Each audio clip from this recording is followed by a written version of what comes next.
There's always that place in town we pass without giving it much thought. We see it all the time, so it's hard to imagine we've missed anything. For as long as most remember here in Sparta, that's all anyone thought about this stretch of Highway 84. What they missed has been missed for more than 21 years. Whoa. Okay. That's 100% a car right in front of my face. What happened? What could have happened to two young kids that just vanished in the night? We know there were always rumors about what happened to 18-year-old Aaron Foster and 17-year-old Jeremy Bechtel on the night of April 3rd, 2000. Foster was the perfectionist and Bechtel was the athlete, two White County High School best friends who cared about each other and their families. I called home on Monday night and my wife told me that, Aaron didn't come home last night. Cecil Foster told his wife not to worry about their daughter. Aaron was 18 after all and already talked about moving out, but then one night turned into another, and that's when panic sunk in. Just a nightmare, man. Just a total nightmare. Theories were all over the board by the time Steve Page was hired as a detective in 2011. He was elected sheriff in 2018, and that's when he thought maybe something was overlooked.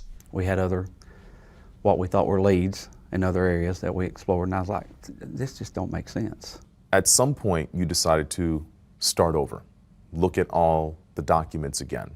I went gathering all the information I could get here at the office and asking Investigator Isom, for his information, and I came across one piece of paper. Still, investigators were fixated on the idea that a party on the west end of the county was somehow involved.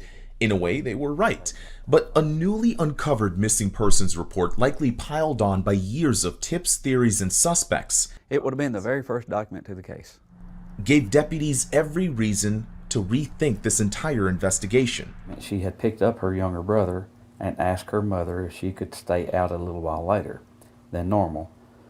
She was accompanied by Jeremy Bechtel. Based on this document, it says they were coming from their home, Aaron's home, yes, not from the party. Right. Which means all this time, detectives focused on the wrong end of the county instead of here. So I want to search this water really good. So when YouTube investigator and cold case connoisseur Jeremy Sides just happened to take interest late last year, Hey, is this Sheriff Page? It is. Page knew exactly where to send him. I told Jeremy, I said, I believe they went missing off of Highway 84. Best known for his YouTube channel Exploring with Nug, the Georgia native used sonar to scan bodies of water. He crossed off 2 other lakes for good measure before eventually taking the sheriff's advice, where he made the discovery of a lifetime. What are the chances? What are the chances? Oh no, I'm lost for words. We're good. Here comes the car again. We went right over it. Sides dove in the next day, where he confirmed that this was indeed a Pontiac Grand Am, the very same model driven by Aaron Foster the night she went missing. Of course, I'm shocked. I'm like, really? I didn't believe it till I got there. First things first, brother. Oh yeah? This is amazing, man. We've been looking for these 2 kids forever. Now with a license plate in hand, Sheriff Page called dispatch. 473 Echo John Robert.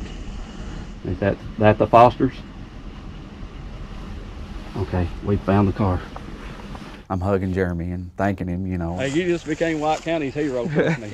That's awesome. I'm lost for words. I'm so glad I could find him. Both Aaron and Jeremy's remains were found inside the car that was almost completely intact. Sheriff Page says all indications are they simply ran off the road. So after 2 decades, it was time to give Cecil the call he'd been waiting on. What was going through your mind when you got that call? Just a numb feeling.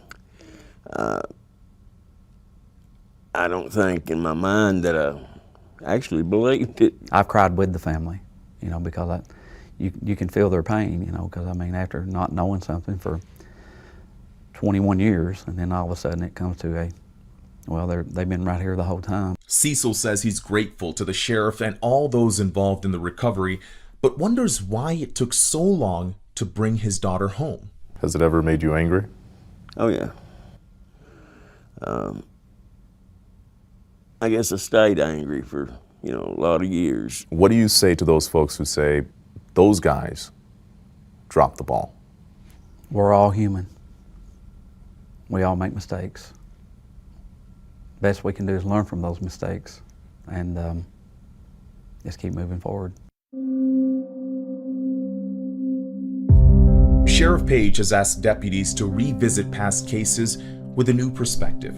He knows some things may have been missed over time, but it's his hope that departments across the country can learn from this lesson, that sometimes the answers are much closer to home than we once thought. It was a case, you know, it was near and dear to everybody's heart. It still is today.